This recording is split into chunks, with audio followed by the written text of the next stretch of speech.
तो ये बात अगर राजस्थान प्रदेश की करें तो कई शहरों में आज वायु गुणवत्ता खराब दर्ज की गई है। भिवाड़ी की बात करते हैं सबसे पहले। दरअसल AQI 249 के साथ स्थिति अत्यधिक गंभीर मानी गई है। बीकानेर 233 और चूरू 239 AQI के साथ रेड जोन में रहे और जयपुर में AQI 206 दर्ज है। सांस के मरीजों के लिए जोखिम है। सीकर 231 और टोंक 201 AQI के साथ प्रदूषण स्तर ऊंचा है। प्रशासन द्वारा सतर्कता बरतने की सलाह दी गई है। बेहद जरूरी भी है क्योंकि अगर आप घर से बाहर निकल रहे हैं तो मास्क लगाइएगा और छोटे बच्चे जो स्कूलों के लिए निकल रहे हैं उनके लिए भी सावधानी बरतने की यहाँ जरूरत है। और खासकर जो अस्थमा के मरीज, हृदय रोगों के जो मरीज हैं उनको ज्यादा ध्यान रखने की जरूरत है। हमने आपको कुछ इलाकों के AQI के बारे में बताया है, तो चलिए अगली लिस्ट भी आपको बताते हैं। दरअसल कोटा का जिक्र करें तो कोटा में AQI 197 और भीलवाड़ा में 189 दर्ज किया गया है। वहीं नागौर 186, बूंदी 151 AQI के साथ प्रदूषण इधर बढ़ा है। कम होने की जगह प्रदूषण बढ़ रहा है। उदयपुर में 115, अजमेर में 117 AQI मध्यम श्रेणी में रहे। जालोर, डूंगरपुर और झालावाड़ में AQI 160 के आसपास। राजसमंद 75, अलवर 82 के AQI अपेक्षाकृत बेहतर रहे। प्रदूषण नियंत्रण मंडल द्वारा सावधानी अपनाने की अपील की गई है।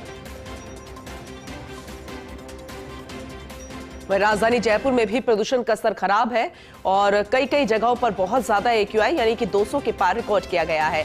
आंकड़ों के जरिए बेहतर तरीके से हम समझने की कोशिश करेंगे राजधानी जयपुर और पूरे प्रदेश भर का हाल। हमारे साथ हमारे सहयोगी जुड़ गए हैं, एसोसिएट एडिटर निर्मल तिवारी। उनका रुख करते हैं। निर्मल जी, गुड मॉर्निंग। हम बात दिल्ली NCR के साथ साथ अब राजस्थान प्रदेश की भी कर रहे हैं। कई मामलों में खबरें अच्छी आती है, लेकिन बात जब वायु प्रदूषण की हो तो जाहिर सी बात है इससे ज्यादा बैड न्यूज नहीं हो सकती, क्योंकि ये रिकॉर्ड जो है वो बढ़ रहा है आंकड़ों के जरिए, कम नहीं हो रहा है।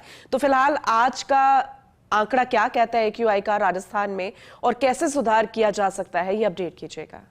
Very good morning Poonam. देखिए, निश्चित तौर पर प्रदूषण, खासकर वायु प्रदूषण की हम बात करें तो बहुत बड़ी चुनौती बन गया है, क्योंकि जो भी स्किन सेंसिटिव हैं, जो दमे के पेशेंट हैं, जो छोटे बच्चे हैं, बुजुर्ग हैं, जिनको सांस की तकलीफ है, हृदय रोगी है, निश्चित तौर पर उनके लिए तो बहुत ज्यादा मुश्किलों भरी सुबह है। अगर हम राजधानी जयपुर की बात करें, प्रदेश के कुछ इलाकों में, देखिए दिल्ली और पूरा जो NCR क्षेत्र है वहां तो प्रदूषण किसी से छुपा नहीं है, चाहे पराली की समस्या हो या फिर वाहन जनित जो प्रदूषण हो। लेकिन राजस्थान अगर इस मायने में यहाँ प्रदूषण बढ़ रहा है तो निश्चित तौर पर हमारी साझी जिम्मेदारी है कि हम उस प्रदूषण से निजात पाने के लिए हमारा खुद का योगदान दें, वाहनों का कम से कम प्रयोग करें और कोशिश ये करें कि प्रदूषण न फैले।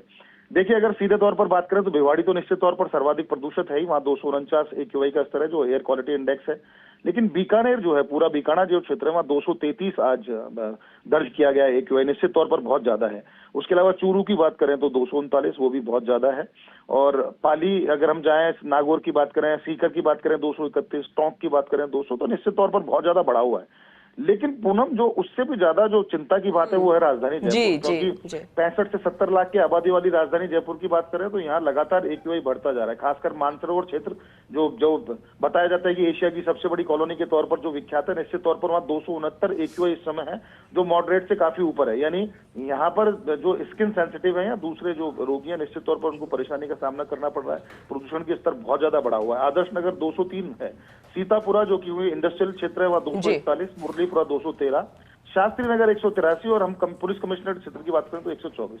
देखिए, प्रदूषण लगातार बढ़ रहा है और हम कोशिश ये कर रहे हैं कि हम पेड़ लगाने की बात करते हैं। प्रदेश में हरियाणा राजस्थान मुख्यमंत्री के द्वारा जो अभियान चलाया गया निश्चित तौर पर काबिल तारीफ है, लेकिन उसके बावजूद आम जनता को अपनी जिम्मेदारी समझनी होगी। जो अनावश्यक आजकल देखा गया है कि युवा पीढ़ी जो अनावश्यक ही वो वाहनों का उपयोग करते हैं, छोटी छोटी जगह उनको जाना होता है तो वो वाहनों का प्रयोग कर रहे हैं, खासकर चौपहिया जो वाहन है, अगर हम 4 व्हीलर्स की बात करें या 2 व्हीलर्स की बात करें तो निश्चित तौर पर उससे प्रदूषण का स्तर बढ़ता है। AC कल्चर इतना ज्यादा बढ़ा है कि उससे ह्यूमिड एलिमेंट जो निकलते हैं, क्योंकि सर्दियों में भी देखने को मिला है युवा पीढ़ी इस तरह की कि AC चला के सोती है भले इसको 2 रजाई ओढ़नी पड़े, तो जो ह्यूमिड एलिमेंट है वो हवा में जाते हैं और निश्चित तौर पर उससे प्रदूषण बढ़ता है। और उसको समझना ये होगा कि उनकी वजह से किसी बुजुर्ग को, किसी बच्चे को, किसी स्किन सेंसिटिव को, किसी दमे या हृदय रोगी को कितनी तकलीफ उठानी पड़ रही होगी। मास्क लगाने के लिए प्रदूषण मंडल ने कहा है, हालांकि कोशिश ये की जा रही है कि कुछ ऐसे क्षेत्र हैं जहां पर थोड़ा सख्ती बरती जाए कि प्रदूषण कम हो, और बहुत ज्यादा मॉनिटर करने की भी कोशिश की जा रही है विभाग के द्वारा, लेकिन एनफोर्स नहीं कर पा रहे हैं उसको। एनफोर्स जिला प्रशासन को करना है, प्रदूषण नियंत्रण मंडल उसमें एनफोर्स नहीं कर सकता है। लेकिन निश्चित तौर पर जो प्रदूषण बढ़ रहा है चिंताजनक है और इसका जो दीर्घगामी परिणाम यह है कि उसमें चाहे हम मौसमी बदलाव की बात करते हैं, हम मौसमी बीमारियों की बात करते हैं, वो तमाम चीजें देखने को भविष्य में मिल सकती हैं। तो कोशिश ये करनी चाहिए कि पर्यावरण सुधार में सबको साझा तौर पर अपनी जिम्मेदारी समझते हुए आगे आना चाहिए और कोशिश ये करनी चाहिए कि वाहनों का दुरुपयोग रुके और दूसरे जो संसाधन जिनसे खासकर इंडस्ट्रियल जो क्षेत्र है, औद्योगिक क्षेत्र, अमरीको औद्योगिक क्षेत्र की बात करें, सीतापुरा की या वीकेआई की बात करें, तो वहां भी इंडस्ट्रीज को कोशिश करनी चाहिए कि इस तरह की सामग्री उपयोग लें, इस तरह का वैज्ञानिक तरीकों को अपनाएं कि वायु के अंदर, हवा के अंदर जो जहरीले जो कण है वो ना घुलें। PM2 PM1 की बात करते हैं तो निश्चित तौर पर कोशिश सबको करनी चाहिए, लेकिन अभी तो प्रदूषण का स्तर जो है वो चिंताजनक है। पूनम, बिल्कुल आपने सही कहा, आगे भी अपडेट लेते रहेंगे इसी से जुड़ा हुआ। फिलहाल बहुत शुक्रिया विस्तार से इसके बारे में बताने के लिए आपका।